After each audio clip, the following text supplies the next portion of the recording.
హైడ్రా తరపున ఈరోజు ముస్కిన్ చెరువుకు వచ్చి ఉన్నాము. ఈ చెరువు చూస్తే మీకు 2014లోనే ఇరిగేషన్ రెవెన్యూ వారు హెచ్ఎండి వాళ్ళు 52 ఎకర్స్కి నోటిఫికేషన్ ఇచ్చారు 2014లో. దాని తర్వాత మేము హైడ్రా వచ్చిన తర్వాత ఆల్మోస్ట్ 1 ఇయర్ నుంచి రిక్వెస్ట్ చేస్తున్నాం.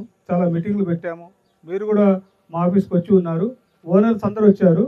కానీ మీరు ఎక్కడైతే గుడిసెలు వేసుకుని ఉంటున్నారో మీకు మేము చెప్పడానికి ఇక్కడికి వచ్చాము.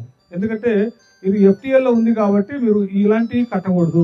హైడ్రాకి ఇచ్చిన బాధ్యత ఏంటంటే చెరువుల్ని రక్షించాలి, ప్రొటెక్షన్ ఆఫ్ లేక్ రక్షించాలి. కాబట్టి ఇలాంటి షెడ్యూల్ వేసి ఈ చెత్త అంతా చెరువులో వేస్తే చెరువు కలుషితం అవుతుంది. కాబట్టి మీరు మా దయచేసి ఎంత తొందరగా ఆల్రెడీ ఒక 1 మంత్ బ్యాకే మా ఆఫీస్ గురించి ఈ ల్యాండ్ ఓనర్ని రిక్వెస్ట్ చేశాం, తొందరగా మీరు ఖాళీ చేయించండి, ఎందుకంటే చెరువును డెవలప్ చేయబోతున్నాం.